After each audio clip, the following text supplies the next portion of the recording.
down in my hometown, in the port city that, oh, yeah, yeah, yeah, yeah, yeah, the port city we love, oh, yeah, yeah, yeah, yeah, yeah, the port city we love, yeah.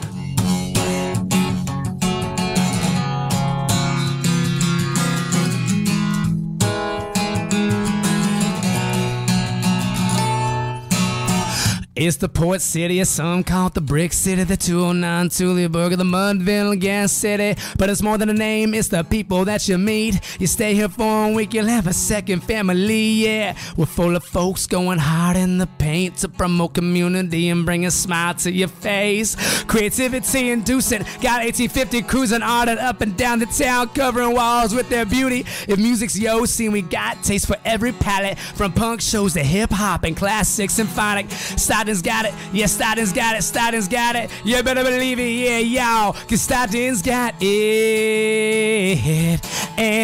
And everyone's invited to the city that we love. And the port city, yeah, it's the port city, yeah, it's the port city we love. Oh, the port city, yeah, it's the port city, yeah, it's the port city we love. Wash your blues away on a Delta day in the port city we love. Oh, yeah, and lay your load down in my hometown, yeah, I said lay your load down in Stockton, in the port city that, oh, yeah, yeah, yeah, yeah, yeah, the port city we love. Oh, yeah, yeah, yeah, yeah, yeah, the port city we love, yeah.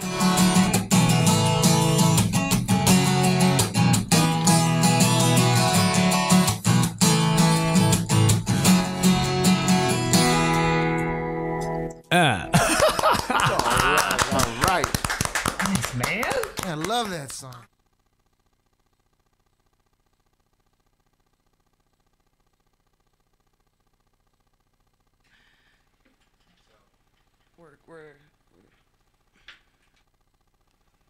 It's go time. It's go time. Thanks for tuning back in with me, everybody. I have with me several representatives of Fathers and Families, an awesome organization out here in Stockton. So, you guys want to introduce yourselves? Hello, good morning, everyone. My name is Fabian Perez. I'm an outreach worker at the Stockton Trauma Recovery Center that is located at Fathers and Families. Nice, nice. Hello, good morning. I am Peter Elias. I'm a youth at Fathers and Families, and I work under youth department. Nice. Good morning, everybody. My name is Luis Angel, and I'm a youth mentor, youth organizer, and a Nobel Fellow, Neighborhoods Only Power, Action, and Leadership in the Youth and Racial Justice Department. Nice. Now, first of all, thank you guys very much for coming out this morning. I've been wanting to reach out to your organization. I've heard a lot of good things about what you guys do for the community. And for my regular listeners and watchers, Paul Flores of the Stockton 21 play mentioned these guys and how much inspiration they gave in regard to that whole project, which is really awesome. So just real quick, can you give us a brief like little spiel of how you guys, the organization was started and why? Well, the organization was started because you know, a couple of years back when Sammy Nunez started it, it was kind of like the aftermath of the war on drugs, and nobody had fathers. You know, everybody's fathers was wiped away. So the whole point was, you know, fathers and families. So bring the fathers back. Dad would see the sign and be like, okay, I want to go in there, or youth could see it and be like, I don't have a father. Right. So this is a, you know, this is a space where I can be. Right. And that's kind of like really that was really just the main focus on it. It was just for the fathers that were misguided after coming out of prison, and for the youth that didn't have a father, you know, roaming in the streets and needed guidance to go there and speak to somebody that's, you know, been to the situation that they're in. Yeah, that's really awesome. I actually was just having a conversation about this with another host here about how the role of father has been like so downplayed throughout the years, and you know, my generation of women have, you know, been conditioned, oh, I'm a strong, independent woman, I don't need a man, and blah, blah, blah, which is true, you know what I mean? I believe everybody can, you know, stand on their own, but I think the family structure is very important. So I love that you guys are acknowledging that and helping provide that for our community, you know. So going into that, there's a plethora of services that your organization provides. So I'm just going to ask you about the various ones, and you could tell me what, you know, just explain them a little more. So one was strengthening families, which I seen is what supports formerly incarcerated adults, and I'm guessing kind of helps them reintegrate back into society. Yeah, it's basically like a reentry service. It's AB 109, the family strengthening. It's made out of, you know, I think half of them are like formerly incarcerated as well, or been part of they were participants themselves. And it's just a service that they can help get jobs, help them get their driver license or their IDs, or even help them get their social or birth certificate. Most of the time, they never use none of these things. They Right. be 30, 40-year-old men or women that have never had to use none of these documents because they've been locked up for so long. Right. They help them enroll into school, you know, help them enroll into like job corps, or, you know, working there to get their trucker driver's license. They do a whole bunch of stuff, but I think the most important part of it is when you see them one-on-one, and they're constantly talking to them, to the participants, and, you know, asking them about their family. They help them get custody of their kids most of the time as well. You know, a lot of the time when you go into the system, your family's ripped away from you. So that's why it's called family strengthening, to bring their family back together after you come out of prison. Right, which is awesome. That's an important part. You know, people like to think of ex-convicts like, oh, well, you committed a crime, so they don't care. But it's like, well, as a society, we should want to rehabilitate these people and actually help them get back on their feet. Everybody makes mistakes. You know? You put somebody back in a predicament where they could reoffend. Yeah, exactly. When you help them out, you know, and we have the low recidivism rate, and, you know, keeping them out of jail, that's what matters, not just throwing them out there in hot water and expecting them to burn. Right. And then you save tax dollars, so it's a win-win, right? You know? Save the money, huh? It just makes sense. Okay, so you also have a youth program, and that's what you're involved in? Yes.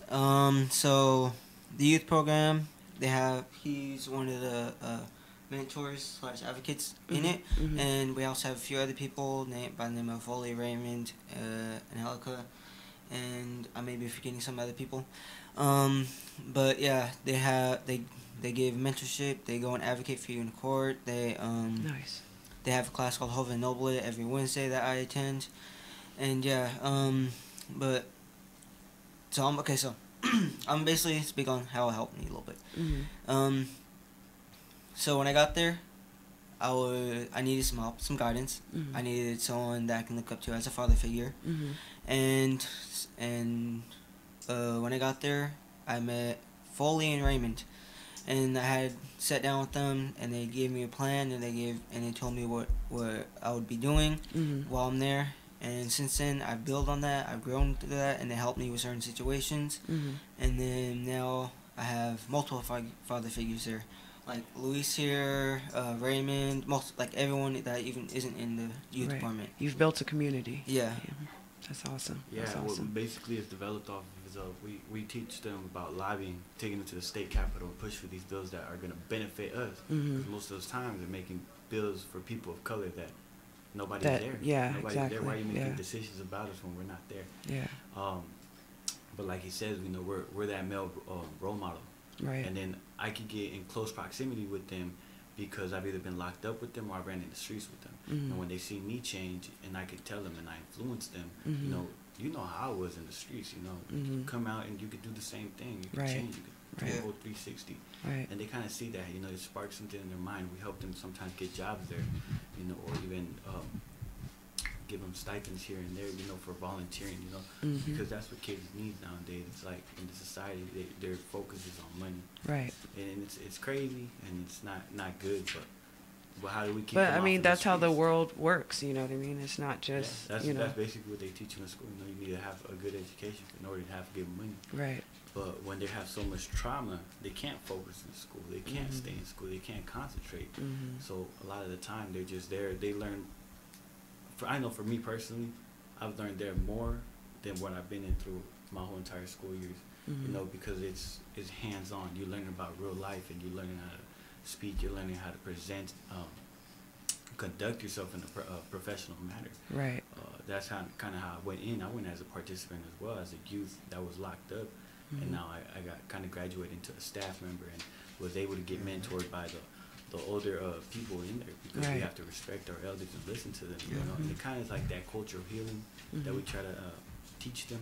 You know, teach them about their culture, circle up, try to help them heal, and try to, you know, kind of let that pain go, because most of the time they're just enraged and angry and confused. And Right. those are like the three main feelings that they're feeling. Right. You know, they kind of forget how to feel sensitive or even, or, you know, show emotion. Empathetic. Because in that environment, you have to turn off those feelings to survive. So yeah, it makes sense. Speaking on trauma, I want to go into the Stockton trauma recovery. That's your field, right? Yeah, for sure. The Stockton Trauma Recovery Center is something that Fathers and Family, Sammy Nunez, as a CEO, wanted to bring into Stockton, right? And he did what he had to do, and we can have it. We have it. The Stockton Trauma Recovery Center is one of 8. Right, so Stockton's very lucky of having the Stockton Trauma Recovery Center. And that was one of 8 in California. Yeah. So only the big cities have it, you know, like San Francisco, Sacramento, San Diego, LA, only big cities, you know what I'm saying? And Stockton's pretty small compared to the other cities. So, But I mean, that's how bad the trauma scene is here in Stockton, you know. So the trauma recovery center is, we focus on healing all those individuals of trauma. You know, plain and simple, trauma is events or series of events, circumstances that hurts the individual emotionally, you know, and won't be able to cope and you know, continue on with their lives. Right. So we provide free therapy. We provide free therapy to any and all victims of violence. You know, because any kind of violence would create trauma in everybody, in every single one of them. So we're trying to, and those individuals with trauma, the goal is to heal those individuals so they won't have to pass the trauma to the next generation, You know, we want to be able to succeed, and you know, we want to be able to have the individual succeed, you know, and so, but that's what we do. That's what that's what we try to focus on, healing. There's this motto that says healing the hood, you know, healing the hood, you know. I mean, Stockton, man, I'm proud of Stockton. You know, Stockton's a great city. It has many things. You know, look at, you know, my coworkers. You know, they themselves been to trauma. You know, but they're look at them. They're succeeding. And he's only, how old are you? I'm 19. 19. Oh, nice. You know, he's 19. And, you know, he's and then we got the youth right here, Peter. So that's what the Stockton Trauma Recovery Center. We got professionals. We have 4 clinicians and 2 interns, but we have 4 clinicians that provide free therapy, bilingual. Nice. You know, we have Spanish speaking. We have they come from the community, so when people go to get services, it's like, okay, it's somebody like me. They can relate to. That can relate to me. You know, okay, I can open up and feel comfortable with me. They're not gonna, you know, it's kind of like when somebody thinks about therapy, I'm laying on the couch, somebody writing notes, you know. Right. But it's nothing like that. You know? It's not. I know that because I am getting therapy from them right now for some trauma that I've been through, and it feels like, and it doesn't feel like you're talking to a therapist. It feels like you're talking to like a cousin or a friend or a family member. You know, it's funny because in the ethnic communities, it's always been looked at as like a taboo to need a therapist or want to talk to a therapist. But in actuality, we go through so much that we need it a lot more than other people that go to therapists. So that's awesome that you're normalizing that for the community. That's the perfect word to say. It's not normalized in our community. We see it as like, that dude's crazy right there. He needs therapy. You know, I'm not crazy. But it's not that. It's just a simple fact. When even witnessing something happen to somebody or hearing about it, that's traumatizing for somebody. Right. And just to let that pain go away. Yeah. Just down the street from my house at Oak Park, somebody got run over multiple times. Ooh. Like, I heard about that. Yeah, and it was just like hearing about it. It's so like, and I drove by like right as it was happening, and the guy's family was right across the street when it happened. So you think about stuff like that. You know what I mean? That image. That's crazy. Yeah. That's crazy that you mentioned that, because that cousin's actually a cousin of our coworker, and we planted a tree, and that's kind of, we'll get into the healing roots. Right. We planted a tree in honoring his life. So we're planting life where life has been taken. You know, and it was a beautiful ceremony just to see all his family come out and, you know, get like not closure, but feel that sense that he's still here. Right. That is, yeah. Yeah, you never really get full closure, but at least understanding that your community as a whole is supporting you, I think is very important. And yeah, but my initial point is that like that's some really messed up stuff. You know what I mean? Like that's the equivalent of going to war and seeing that type of stuff. You know, it's like there's people in our community that legitimately have like PTSD and don't even realize it. You know. Say that. So yeah, I think that's awesome that you guys are doing that. You also focus on the elders. Yes. Oh, yeah. Speaking of community. So that's a great program right there. We have every day except for Thursdays, we have elders that come in, and right next to the office, that come in and they have fun, they eat. Some of them dance, some of them do karaoke, some of them just chill, talk with each other, socialize, and of course we feed them. Sometimes we give them clothing, and we talk to them. Main thing is talking to them, because we notice that a lot of elders at a certain age, a lot of their family members don't come around to socialize, so they lose that social touch with people. Right. And then we're opening that door to have them have that to be able to be social with people. And so we have, I don't know how many, but we have a lot. Yeah, we have quite a lot. It's a great program. If you ever want to come down, or anybody out there hearing, listening, come out and check it out. Check it out, man. They're like from the community, like old man. Just about 3 months ago, we had a lady just turned 100. Oh wow! 100 years old. Yeah. You know, and I mean they're out there. I'm telling you, when you walk in and you see them all dancing, singing karaoke, man, it's a blast. It's like heartwarming to see that too. In the mornings, we serve them coffee and bread. You know, Leticia is the one that runs the program. You know, Leticia runs the program. She's doing a great job. But yeah, everybody just, man, they're out there playing pool, dominoes. You know, one of my coworkers that actually works for the TRC. He's part of the elders. Nice. You know, man, that's another great thing about fathers and families. You know, my coworker by the name of Calvin, right? He was incarcerated, and you know he got out after so many. A couple decades, you know, decades, and he's you know, he's part of our team. It's a great organization. I can't, you know, there's so many words that I could say, or you know, but it's great. Yeah, and there was I actually had time to sit down and talk with some of the elders for one day. I forgot what day it was, but yeah, but like if you take the time to sit down and talk to them, they have amazing stories.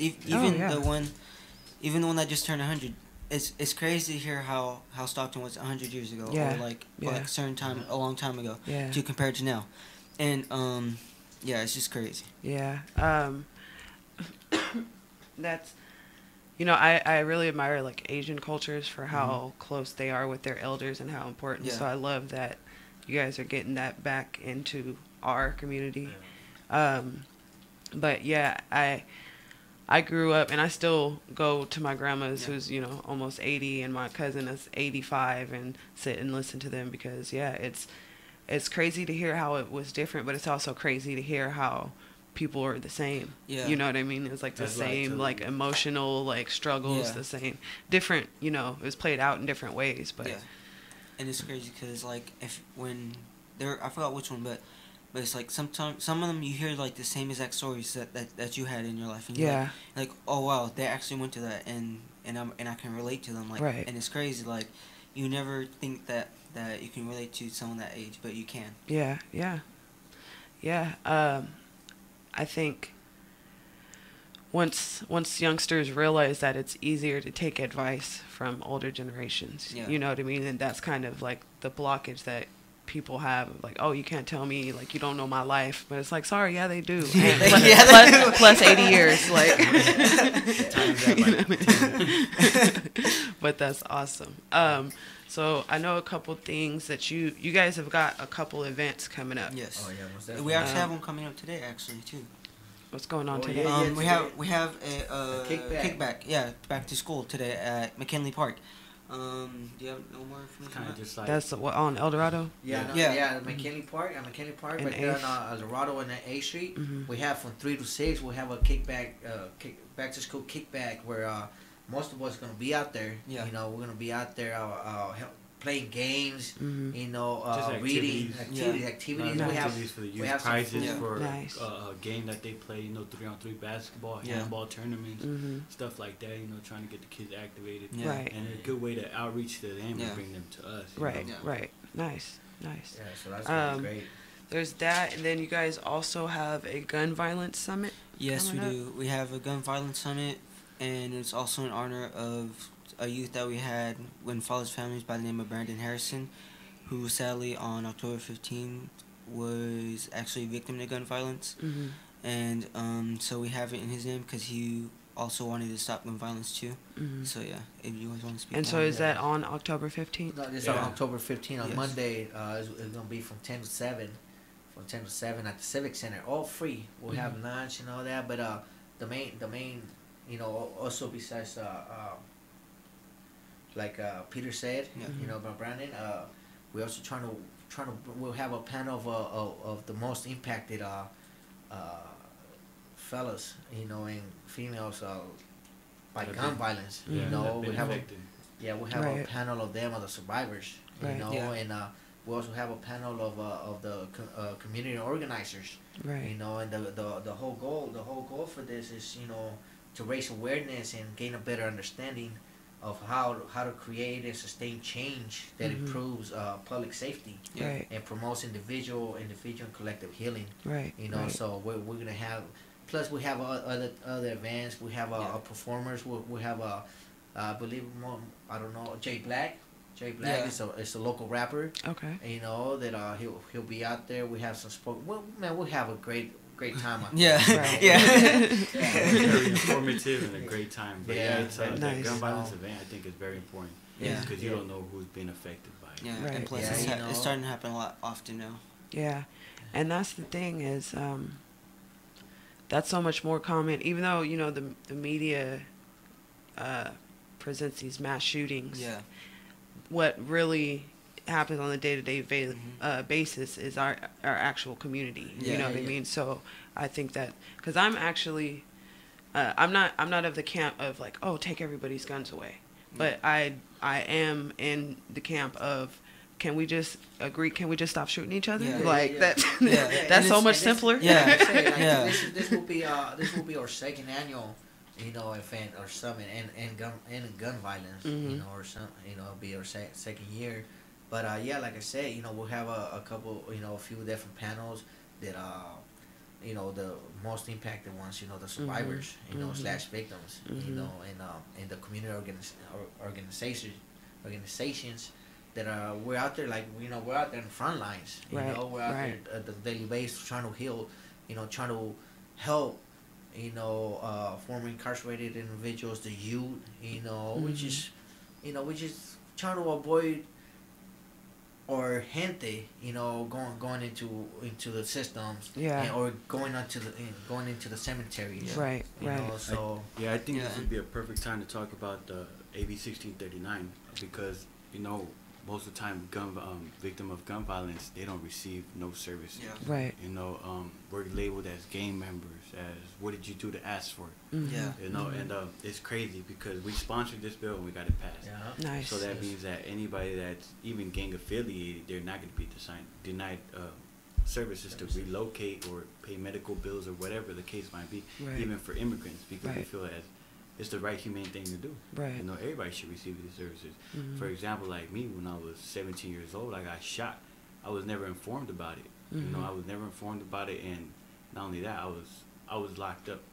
And then 4 months later, I got out, and then 4 months later, I get locked up again, and I was shot again. You know, but they handcuffed me to a hospital bed, and then took me to jail. So it's like, how do I deal with this trauma at a young age? Right. When you guys are gonna take me to a cell? Right. You know, these are the type of services that could have helped me heal, and could have been like, all right, you know, that maybe that's not the thing. Let's get him therapeutic services and mental health services, so he won't have those nightmares in his cell, so he won't wake up terrified and not know where he's at. That's where also where the trauma recovery center comes in. You know, we help like individuals like Luis, right? That he didn't have no services to help him to go recover. You know, heal his trauma and stuff like that, or pay for his hospital bills. Now the Stockton Trauma Recovery Center, we help with the KXVS.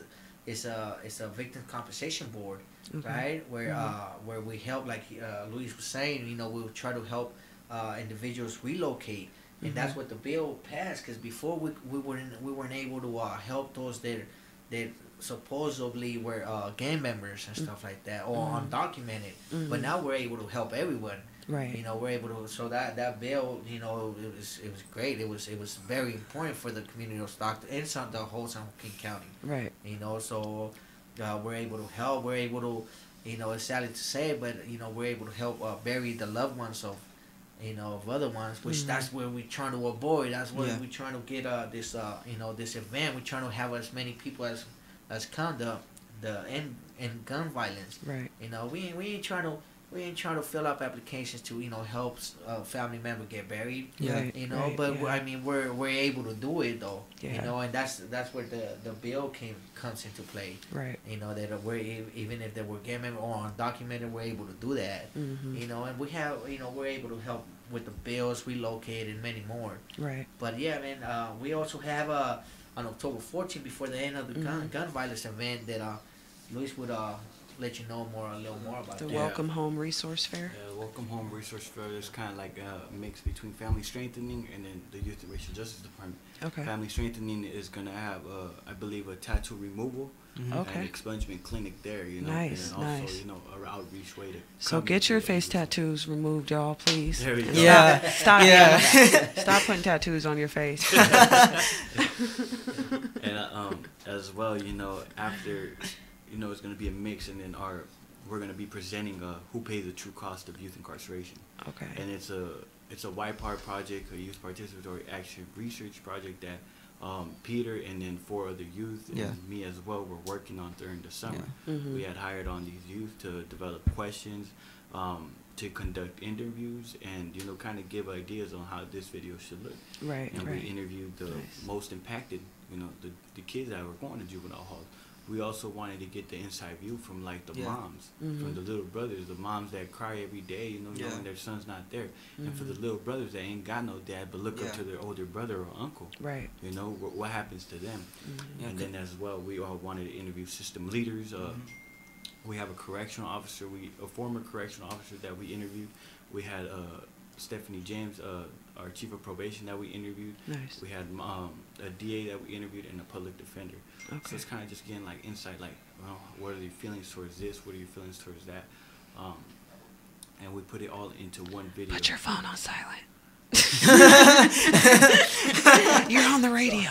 No, I'm just kidding. Yeah, and we kind of just put it in the video, and then we're gonna have a panel of youth that were system impacted and the family members, Right. and then one for the leaders, Nice. the system leaders. And Nice. it's gonna be, I think it's gonna be a good event and very informative to really see, like, what is the point of locking up kids for minor offenses. You know, you know there's serious crimes, but the minor offenses is like disturbing the peace, you know, truancy or smoking weed. Like, these are kids you're Right. locking up for this. You introduce them to this system, and now they could get violated if the grades are low. Yeah. Now they could get violated if they're late to a class. Right. You know, get sent back into juvenile hall. We're So trying to school avoid to that. prison pipeline. School to prison pipeline. Exactly. Yeah. Yeah. I don't think our justice system helps anybody, let alone kids in it. Man, you know. we also So, got the youth. We also got another program coming up, that they're getting ready to go into the youth department. The youth authority. Youth we're, authority. Being able Nice. to get into the youth authority now. And, you know, it's going to be actually people that were there before, you know, talking to these individuals. Right. Okay. You know? So it's just amazing things happening right now. Yeah, it's definitely something that's needed. So I'm glad that you guys are doing it. I did also want to mention the book signing with Dr. Roger Watson. Yeah, that will be on October 21st. Okay. October 21st. For her book Transformative Schooling, towards race equality and education. Yeah. Yeah. That will be on October 21st from 3 to 8. Okay. You know, you know any more? Yeah. Well, I know there's going to be some like school board representatives there. Yeah, they're gonna be there. It's basically a book signing talking about the book. Mm-hmm. She is a professor from UC Davis, Mm-hmm. and I remember, you know, Sammy talking to me about it, and it's basically like the work we do, but kind of in the book of transforming the schools, transforming education, and you know, the racial part of it, and how the race card still exists, even though it might not be directly, but the way we treat the people of color, it's still, you can see it. You know, you can see the racial ethnic disparity. But yeah, she'll be there, and it's going to be an event where you could talk to the school representatives that are running for school boards and get to know them. Yeah. So I think that would be pretty dope, you know, to ask them the questions that you would like to ask, like, what are you going to do about this, this, and that? Right, right. You know, and see their answers. Actually the get book, involved. The book has a great review, so, you know, I haven't read it myself yet, but it's going to be done pretty soon. Right. Because it got a great rating, you know, it's a great book to read, so. Right. Well, I mean, she's a professor at UC Davis, so I would think she knows a little bit about education, you know. But that's awesome. So, again, that's October 21st. Where will this be? At the town hall. I'm not sure exactly. But go. You know, whoever's interested, they could go on our Facebook page and on the FFSJ Facebook page, and we have a flyer. We have all the information on there, so it'll be easy. Okay. Cool beans. Well, was there anything else? There was one program we didn't touch on, the health justice program. The health justice program. It's a one-man army right now with Shay. But I mean, that program has got a lot of attention right now. You know, we talk about environmental justice and the redlining of our neighborhoods. And I think that when I've learned that, it kind of like opened my eyes to see why everything happens. Why we never rise up to the top. And when I say we, it's like people of color, you know, Mexicans and blacks, and, you know, our Southeast Asians. And just to know the history of Stockton, because we talk about the history of Stockton, how it was back then, and why they let us pass Harding Way, because back then we weren't allowed to be here at all in the medical mile. Right. You know, and also, it's just it's kind of like connected. Once you learn that, it's like, okay, that's where the education part plays, and that's where the incarceration part plays, and that's where my health comes in. We're not breathing healthy air for some reason. Or not for some reason, it's statistically proven that in the 95206 compared to the 95207, that you will live 20 years or less. So you won't live as long as somebody 95207. On the north side. And that touched me, because I'm in 95206. I grew up in South Stockton my whole life. But yeah, I got the corn factory and all those factories. That's exactly, you know, what it is. And that's the amazing part about Lupita, the one that turned 100 years old. She was from South Stockton, so she beat the odds. You know, being able to reach that age, it's like amazing and a beautiful sight. But then I feel like it's getting harder and harder. You know what I mean? Like, she lived most of her life before they started feeding us poisons. You know what I mean? Like, so for us, it's even harder because stuff is. No doubt. We don't. And that was one aspect that I saw on there, getting access to healthy foods, and you know what I mean. So, yeah, that's definitely one of the most pivotal, you know, vital aspects of bettering a community is being healthy, because you can get all the therapy you want, but if you're eating McDonald's every day, then you're still not going to be doing too well. And that's what people do in our community. Because it's too expensive to get healthy food in the first place.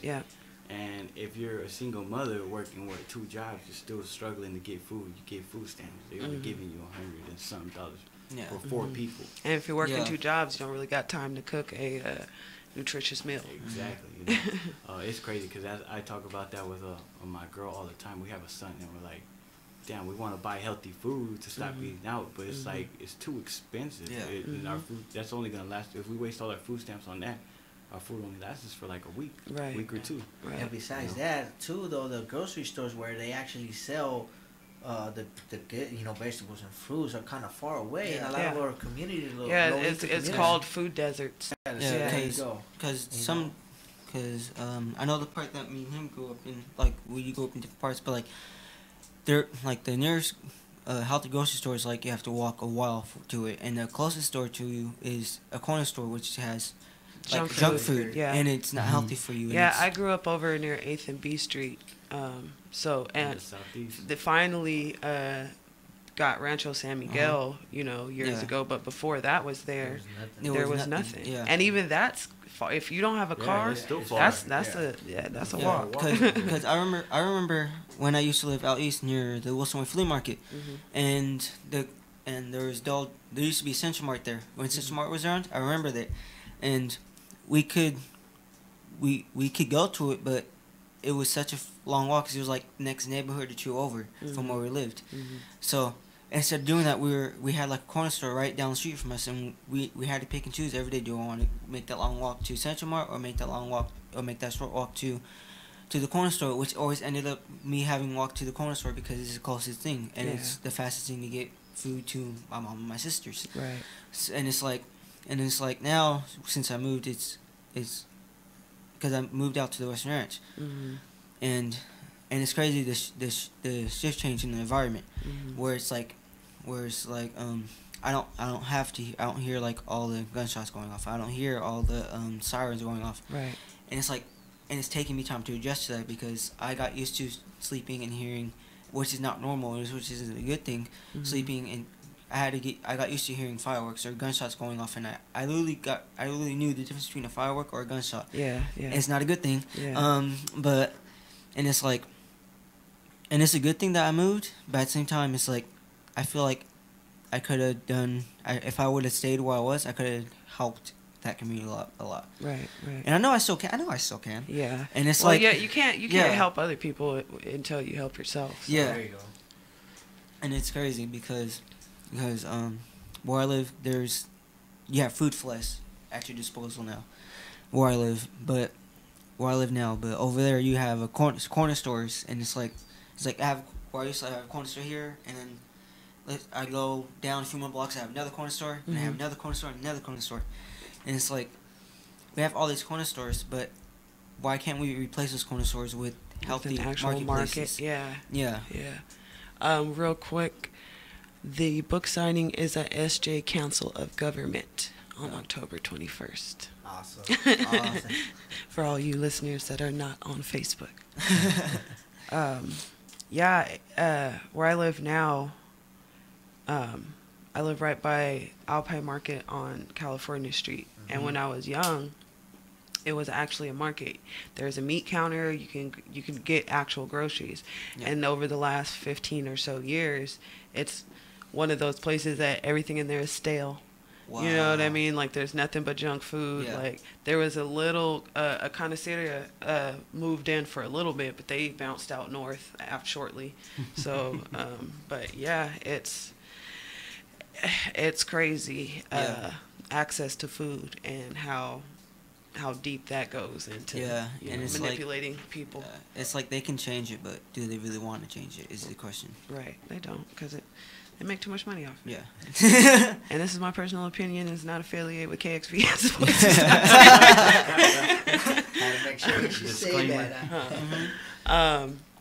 So to wrap up, I'm going to do was there anything else you guys could think of that you wanted to mention? No, it pretty much summed it up. Yeah. We'll be waiting for y'all on October 14, October 15, and October 21, which is a week of love, literacy, and liberation. Right. And later today, you said. Oh, yeah. Right? And later today, make sure you come out, because that's going to be a good event. Come and play with the kids, have some tacos and everything. Yeah. Tacos. Free Tacos. tacos. The Free tacos. tacos, y'all. Come on now. Who doesn't want a free taco? I'll be there for Who that. doesn't want free food? Come on now. All right, so what is your sign, sir? Taurus. Taurus. Taurus. Like my mama. All right, Taurus, for September 28th. You can see the problems at hand clearly, but they are not what you should worry about right now. Whatever issues are right in front of your face are already being dealt with efficiently, and the energy you put toward them today isn't going to make much of a difference anyway. It's all the issues that could be coming down the road soon that need your attention the most. You know what you need to prepare for them, so do it today. Preparation is crucial. Thank you for that. You say? Pisces. Pisces? Oh, I'll do that last because I'm Pisces too. Oh, shit. Oh oh, no. Cancer. Cancer. Oh, that don't sound good. So it's just crabs. An unexpected bill or financial report will arrive today, forcing you to assess your banking situation in a more creative way. It's time for you to investigate different ways of making your rainy day fund a lot healthier. Perhaps you've been focusing too much on spending and not enough on what you're doing to make your existing money grow. This is a long-term project, so don't expect immediate results. How does that make you feel? Stop, How does that make you stop feel? eating out. That sounds like me. That don't sound like you. Here you go with the last one. Here we go. I'm scared. So for the Pisces, Please be good. your ability to smell a hit will come in handy today. It's time to bet more than you would usually bet on a risky situation. Get ready to cash in big time, figuratively speaking, because you are in the midst of a lucky streak. Your faith is well founded. Fresh ideas are not always the best ideas, so keep that in mind when someone suggests a crazy new form of entertainment. There is a distinct downside to this suggestion. Mine was the best out of both of y'all. Hands down, mine was the best out of both of y'all. Buying some lotto tickets today. Huh. Okay. I took Basically, that you W. just say that I'm broke and I need a.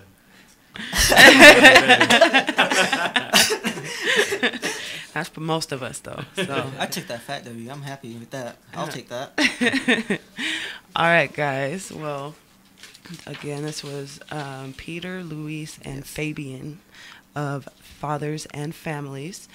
Where is your building located?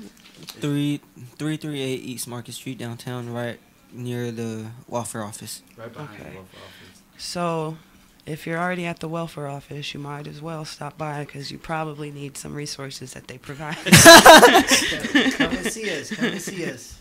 So, yes, if you're in South Stockton, go out to McKinley Park this evening and Yes. then look out for them on the 14th, 15th, and 21st of Yes. October. And again, thank you guys very much for coming in. Thank you. Thank you for having us. Yes, sir. I'm going to play some music and we're going to go ahead and get on out of here. All right. All right. Peace. Bar. Cool. Hey.